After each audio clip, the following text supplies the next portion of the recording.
No! God, please, no! No! No! No!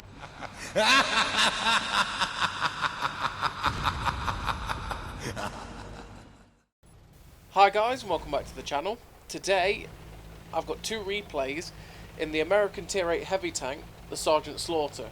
Now, I think this is actually the first time that it's featured on the channel, actually, this tank.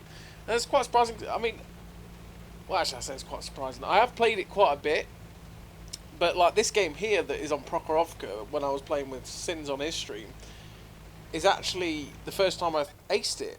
And the ace tanker requirement for this tank was nuts. I've actually had better games than this and not had an ace. I think the max I've done in this tank is 6.3k damage, and that was the first class when I did it.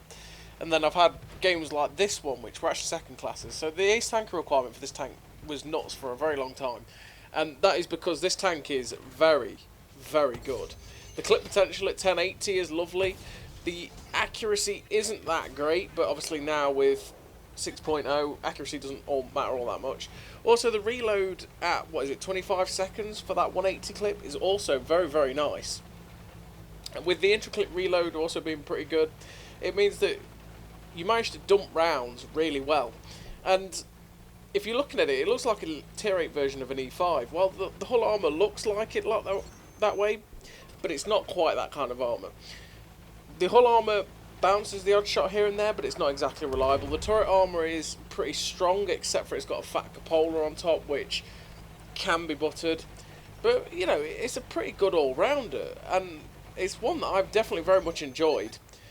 And it's one that is definitely very, very good. And as you see here, when you're popping shots in like that, the health doesn't stack up for very long.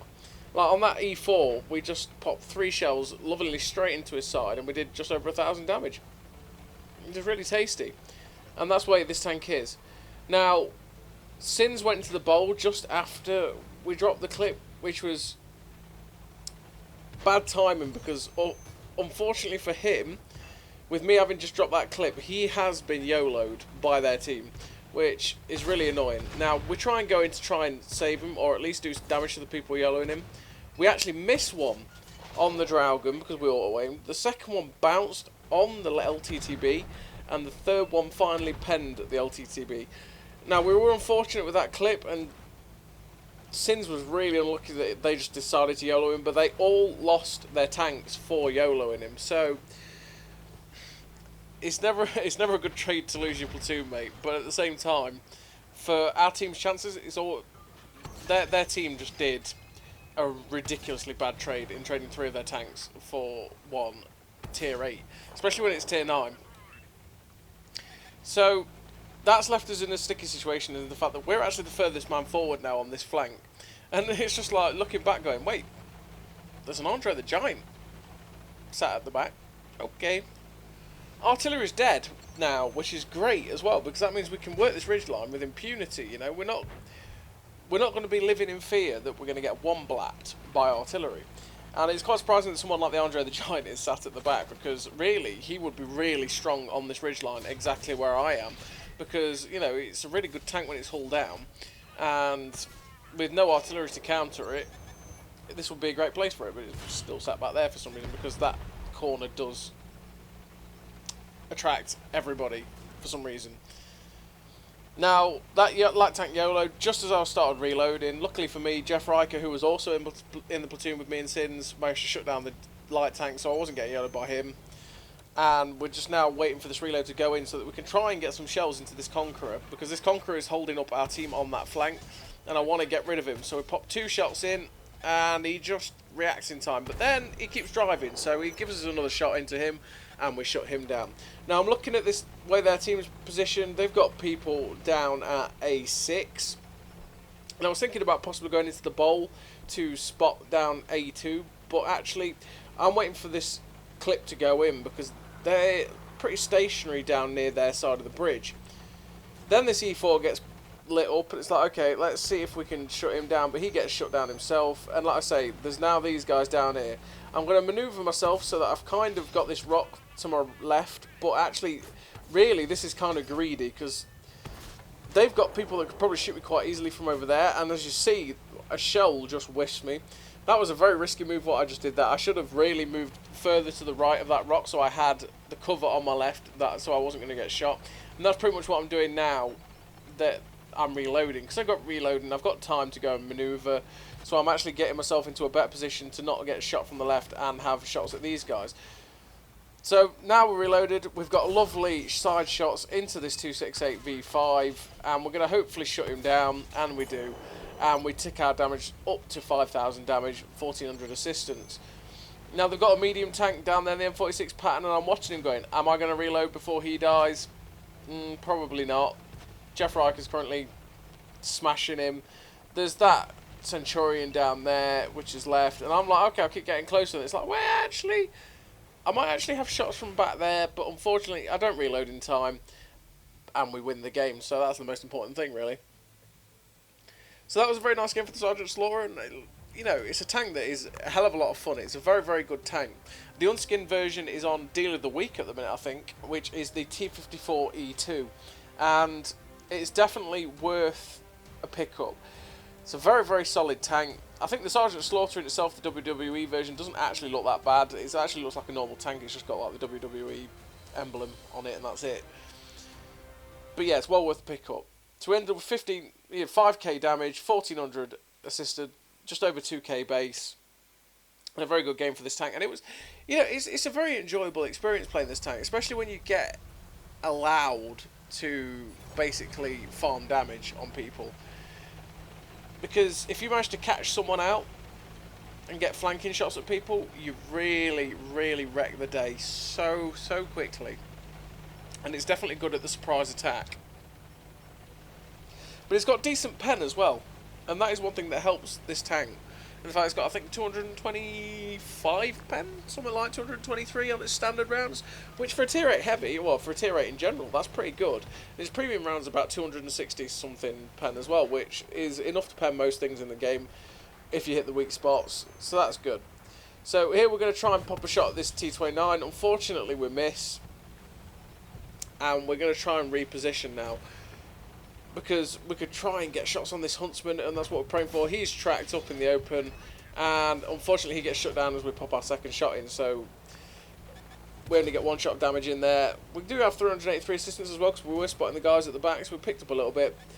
But it's kind of annoying when you do that in an autoloader, when you manage to put one shell and you're like, oh, I can finish it off now, and then just as you fire, pull the trigger, the tank dies. Therefore, it sort of wastes your opportunity to get damage, really. It can be annoying.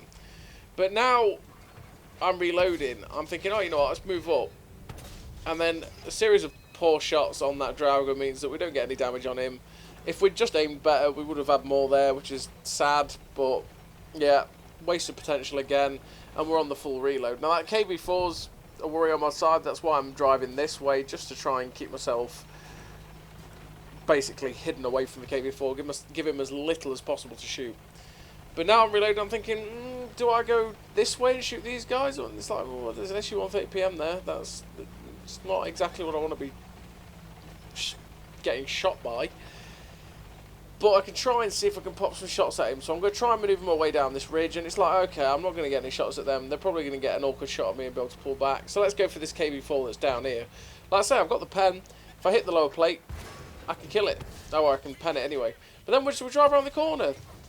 There's a Tiger P, and unfortunately the second shell went underneath the tank of that Tiger P, which is really awkward, but we managed to pen 2 shots at him, and I'm thinking at this point I really need a little bit of help just to stop them from yellowing round on me, but they're not actually yellowing at the minute, so I'm actually alright, but because I'm in a very aggressive position currently. But I do have a lot of team on this flank, and I'm just waiting for the backup. But we're about to get the clip back in, and no one's pressured me, no one's pushed it. These guys are pretty much afraid of me, really, if you see by the way that they are. So that KV4 started to turn his turret back, and it was like, no, I'm going to shoot at the Tiger P and pen that. But I didn't pen that, I bounced on the Tiger P. Because that is one thing that the Tiger P is good at, compared to the Tiger 1, and that is bouncing unexpected shells. Tiger 1s, you very rarely bounce on them. Tiger Ps, if you auto-aim and you hit the wrong spot, you will just ricochet, because it has like 200mm of armour. While the armour is crap on the tank, and the tank is pretty poo-poo, it can get that surprising bounce, which can be nice compared, like I said, compared to the Tiger. which is something I went over in my On Track to the Panzer 7 video. Now we get a nice pen into the SU-130PM there, and we actually get lucky that he bounces. And I'm thinking, you know what? I could take the hit from the T29 here if he's going to fire. I just need to move up to keep up with what's going on in this game. If I take the hit, whatever, but I'm moving up with the damage, basically, because these guys are getting crushed on our flank anyway. And I want to keep ahead of these guys and get the damage where I can. So we finish off this T29, and now we're going to look for the guys that are sitting in the base that we know are there. So we get a nice shot into the Draugun, and then we finish them off. And we're back in the reload again. And like I say, with food boosted, it's 24 seconds, something like that. It's very, very nice. And it means you're not out of the fight for all that long, and your potential damage is incredible.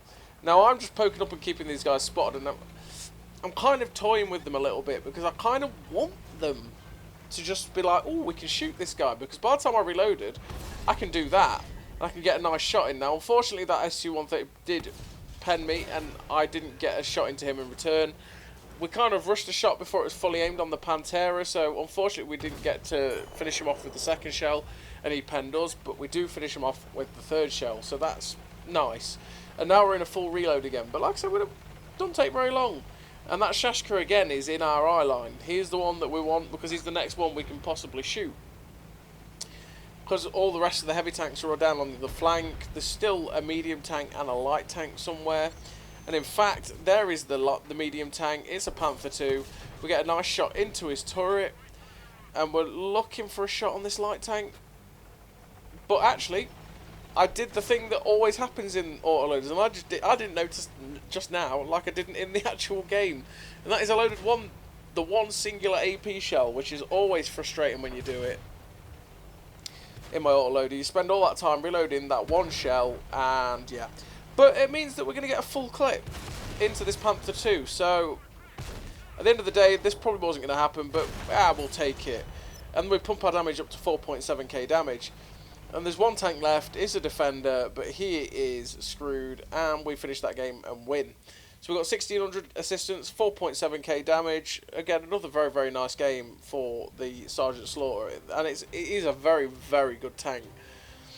It's definitely well worth the pick up when it's cheap, especially like I say with the T54E2 being on Deal of the Week. It's a very good tank, and it's definitely worth it. You can just it dishes out so much damage.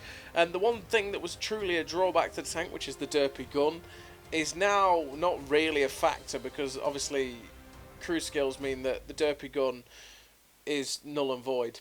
You can just hit most things. The only thing you've got to worry about is the aim time. So as always, everybody, thank you very much for watching, and I'll see you next time.